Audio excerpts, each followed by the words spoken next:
Hi guys, welcome to my 100k Q&A. This has been a long time coming. I hit 100k just under 2 months back and I had so much fun celebrating. I know I've been saying I was going to do this Q&A in May. It's just been so busy, and then I wanted to film it at the beginning of June, and I have been off sick for the past like 2 weeks, so I hope my voice sounds normal and everything. But I wanted to get back into it with just a quick little video answering some common questions, some questions you guys asked on my video where I talked about hitting 100k, and also I asked on TikTok if you guys follow me on there. So we have a bunch of stuff just about me, about content creation, and we also have lots of stuff just about Ottawa as well, which is where I live in Canada. On my TikTok and Instagram in particular, I make a lot of content about Ottawa, so that is why we have some questions about that. I've just picked out 10 questions, so let's get into it. Also, I totally realized I don't have my 100k plaque, which did arrive a couple weeks ago. I think I've shown it to you guys. I'm not sure if I have yet. I kind of want to grab that and show that to you guys. Here it is.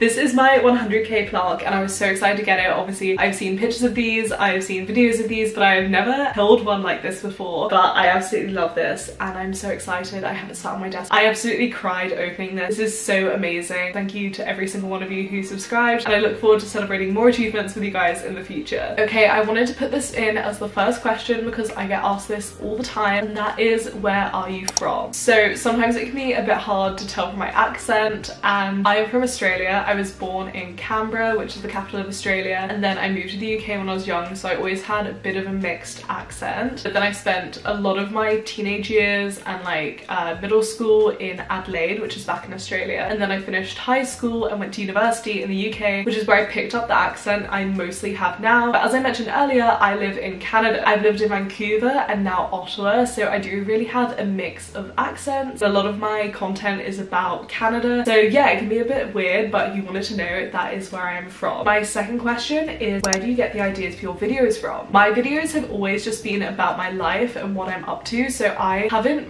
really ever struggled about what to make content about. I love making seasonal content and just like whatever's going on, just videos chatting to you guys. So I have a massive list of videos that I wrote down when I first started my channel like 5 years ago, and I've just kept adding to that and changing that for the past 5 years. But like I said, I get inspiration from what's going on in my life, and I just like to watch other content and kind of make what I would want to watch. So that is how I get my ideas for my content. The third question is, when I started my channel, did I ever think I would hit 100k? And I don't know if this is cheesy to say, but I genuinely didn't. I have a very distinct memory. Before I started my channel, I made this big brainstorm thing. I wrote down a bunch of channels that I wanted my channel to be like, and my visions for my channel have definitely changed quite a lot since I started. Even then, I think my goal was about 50k. I never imagined I would be in the hundreds of thousands range. I absolutely can't believe it, and I'm so happy to be here, and I'm so happy to be sharing my videos and my content with all of you guys. But yeah, when I started my channel, this was not something I expected. There are so many channels I look up to who have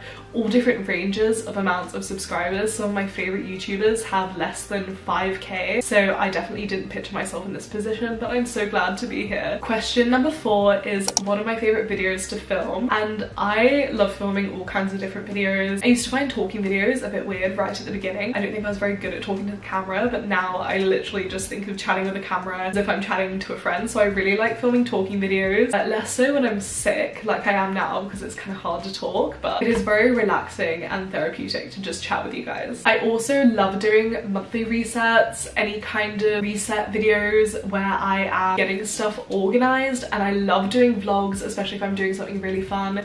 Some of my favorite videos are like my seasonal themed vlogs, so I love, in particular, I will link it up here, a video I made last year, and I think it's my ultimate autumn vlog. I was just filming, taking you guys along on this incredible autumn day I did around Ottawa, and that was just incredible. I love that vlog. So I love anything where it's like just aesthetic and fun and chill. I also love filming book videos for you guys. I know I'm not a total booktuber, but I love chatting about books, and I definitely think it's a big part of like romanticizing and enjoying my life, so that's something I like to include. And while I've been off sick, I've definitely been thinking a lot about my niche, my brand, and the kind of content I want to create. I really want to lean into making content about romanticizing my life, because that's something a lot of people comment on, particularly on TikTok and on my videos and stuff like that. They say they love the way I romanticize life. Particularly, I spoke about this in my last video I did, the one about romanticizing in your city, about how the city I live in is traditionally considered a very boring city that people often don't like, and I do think that is the loud minority on the internet saying that, but it is a bit of a stereotype of Ottawa, and I totally romanticize living here. And yeah, nothing with my content is necessarily going to change, or at least not much, but I think leaning into the romanticizing life kind of aspect of my content, which I'm definitely going to lean into in the future and in upcoming videos, that kind of just is a way to describe my content and like an overarching theme of my content rather than changing anything. I was just doing some journaling while I was off hill, and yeah, that's just a little spiel about my content. Okay, we're getting into a couple Ottawa specific questions which people asked on TikTok because I asked if anyone wanted some personalized recommendations. So question number 5 is, where do I recommend for a graduation celebration in Ottawa? This is such a good question. I love helping people celebrate really big events in their life. I personally just went to this amazing wine bar, and they do charcuterie and wine tastings, and they are so knowledgeable. It's in a beautiful building, and it is just an incredible experience, and that was at Buyers and Sellers. I think going for a wine tasting is perfect for any celebration, so I definitely recommend that for a graduation if you like wine. Angelina's in Manotick is one of my favorite celebratory restaurants. It's a really fun Italian place, and the service is so good, and in the summer they have a really nice patio. And I have not yet been to this restaurant, but I'm dying to. There is this certain courtyard in Ottawa that is very European. It's in like the old part of the market. It is gorgeous, and there are some restaurants that all back onto this courtyard and use it for their patio seating, and one of those is Social Restaurant, and I've heard very good things, and I just think that would be perfect both for pictures and for celebratory dinners.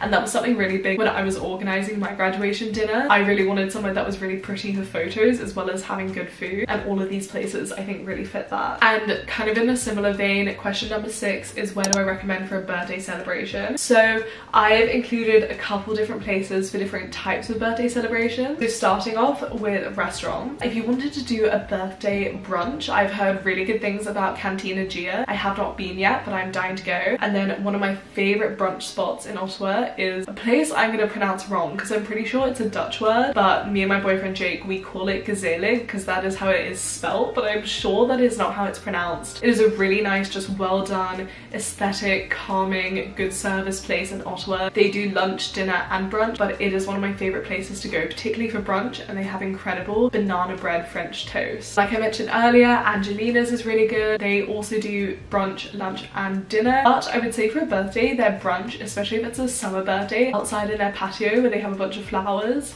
where I'm pretty sure they have a bunch of flowers, would be really nice. Like I said, I also went to Buyers and Sellers, and I know this has a lot of overlap, but they are kind of similar questions. But I went to Buyers and Sellers on a wine and cider tour last weekend, and a wine and cider tour I think is the perfect mix of going somewhere with friends and eating food and drinking, but also having a whole day activity. So I went on Grey Line's new Ottawa wine and cider tour. We went to Kin Vineyards, Farmgate Cider and Buyers and Sellers, so I would totally recommend that. If you're looking for other full day activities, I always love a spa. Spa days is one of my favorite days ever. I love to do this for presents or Christmas or other things where you're giving gifts, or as the actual celebration itself. And in Ottawa we are spoilt for choice with spas. We have the incredible Nordique spa. We also have Coena, which is similar to Nordique, but I believe it is more Japanese inspired. And then also I stayed at Moxa Spa, which is a private spa getaway, and it's kind of Nordique inspired. It's very Scandinavian, but it's an Airbnb where you have the whole thermal Nordique spa experience all to yourself, and it is on the river. It is incredible. And some other day activities that you can totally do with tons of friends is House of Tag, which is an arcade bar. They often have live music, and I think bringing everyone, having some pierogies, having some drinks, playing some games would be perfect for a birthday. There is also top karting, which would be really fun to go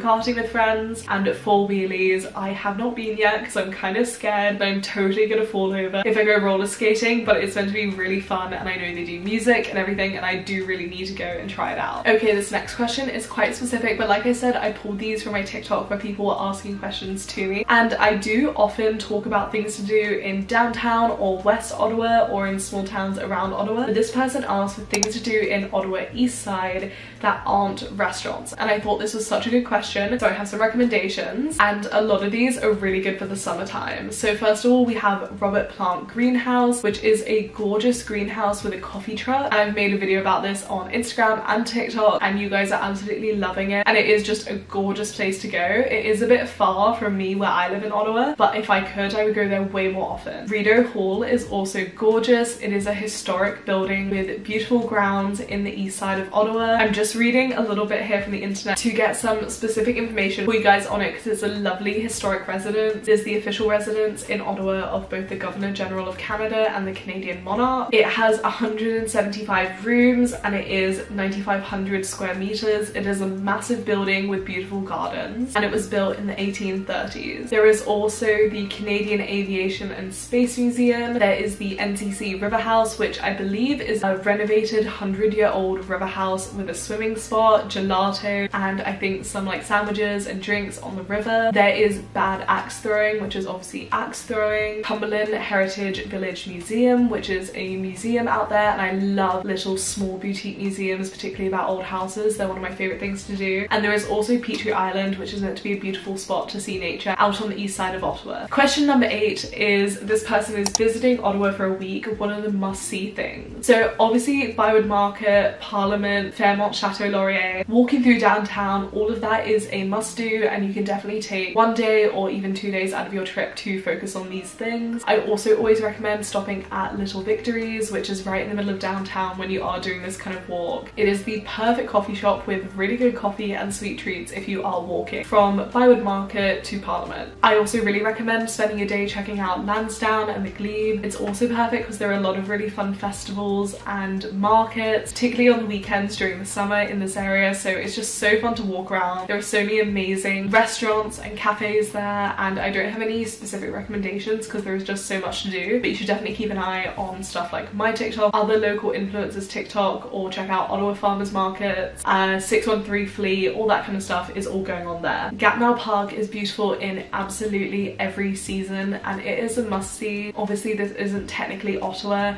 but this is in the National Capital Region. You can do hikes, you can go swimming in lakes, you can just drive around. It is beautiful. You can see so much wildlife and so much natural beauty, and you can also check out the small town of Chelsea while you're there. The pizza here, I really love Roberto Pizza Romano. I also love Chelsea Pub and Biscotti if you're in that area. I know I've already mentioned this, but getting out of downtown is a must-do if you're in Ottawa. There is so much to see that isn't in the downtown area, so obviously depending on where you're staying there are different places that are better to head to depending on if you have a car or etc. One example is you could do out west and do Kanata and Carp in one day trip. You could see the farmers markets, you could see Dive Bunker, Kin Vineyards is out that way, Tanja Outlets is great for shopping, so I definitely recommend getting out of the downtown core and seeing some other areas of Ottawa if you're here for a week. And we also have some amazing museums that you have to check out when you're here. Obviously we're a capital, we have tons of culture. I particularly love the Nature Museum, and also the art gallery is beautiful and it is free on Thursdays. I feel like I barely scratched the surface of things to do in Ottawa if you're here for a week, but those are some really good recommendations. And question number 9 is, what is my favorite restaurant in Ottawa? I totally did not list all of them. It is so hard to think, but one of my favorites is Pure Kitchen. This is a vegan and vegetarian restaurant, and as I'm a vegetarian and I do find it a little bit harder to find vegetarian options in Canada, or at least good vegetarian options in Canada compared to when I lived in the UK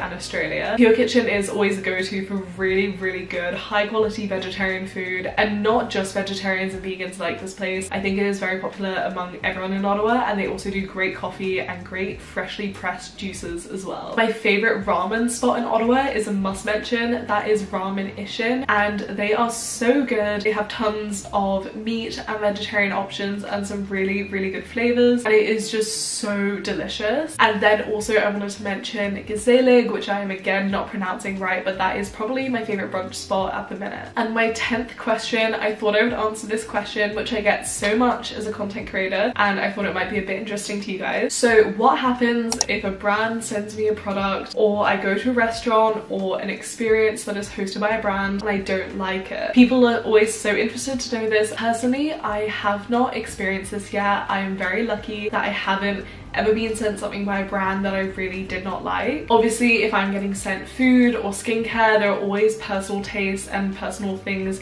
that like work better with your body, for example with skincare. So sometimes if I'm being sent a set of products, I have a favorite, and then I have ones that work a little bit less for me. So obviously I just show off the ones which are my favorite to you guys. But I tend to do a lot of research beforehand, and I only say yes to things that I think I'm really gonna like. If I'm at a restaurant or an experience, I always ask the waiter or whoever I'm talking with their recommendations, because obviously they know best, and I feel like that way I tend to get things I really enjoy. But my reviews are always honest, whether it's an ad or whether it's gifted. Yeah, I've been lucky to not have an experience where I didn't have a product or an experience that I really didn't like. But if I did in that situation, I would just talk honestly with a brand. I think communication is key, and I would not share a product that I didn't like with you guys. But luckily I have not experienced that yet. Okay, I definitely rambled. This video was a little bit longer than I expected, and my voice is giving me some pain. But I hope you guys enjoyed hearing these random 10 questions that you guys have asked me across YouTube, TikTok, whatever. Anyway, keep an eye for more videos coming up. I'm feeling a bit better, so I'm definitely gonna get back on track with my regular uploads soon. Yeah, I will see you guys in the next video.